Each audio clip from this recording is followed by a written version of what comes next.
ગેરકાયદેસર દબાણો ઉપર બુલડોઝર ફેરવવાની કામગીરીમાં જામનગર મનપા દ્વારા અશોક સમ્રાટનગર વિસ્તારમાં દબાણ હટાવવાની કામગીરી કરવામાં આવી રહી છે।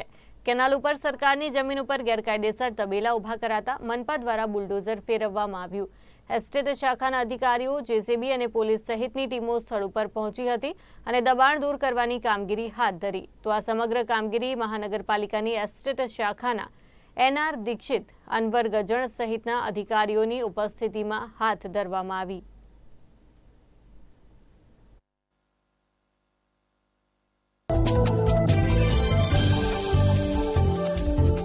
આજરોજ સમ્રાટ અશોકનગરની પાછળ જે કેનાલ છે, કેનાલ ઉપર દબાણ થયેલો છે, તેમાં એની આજુબાજુના વિસ્તારમાં જે એન્ક્રોચમેન્ટ કરેલો છે એ પોલીસ પ્રોટેક્શનને સાથે રાખી આજરોજ દબાણ દૂર કરવાની કાર્યવાહી હાથ ધરવામાં આવેલ છે। એ કેનાલ ઉપર એ લોકોએ માટીથી અને જે કેરણથી એ ઢગલા કરી દીધા છે, એટલે જે સરકારી જગ્યા હતી એના ઉપર દબાણ કરવાની ટ્રાય કરેલ છે।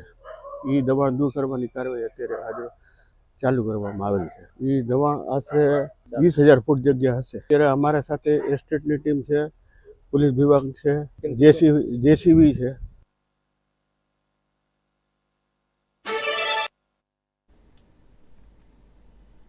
સુરતના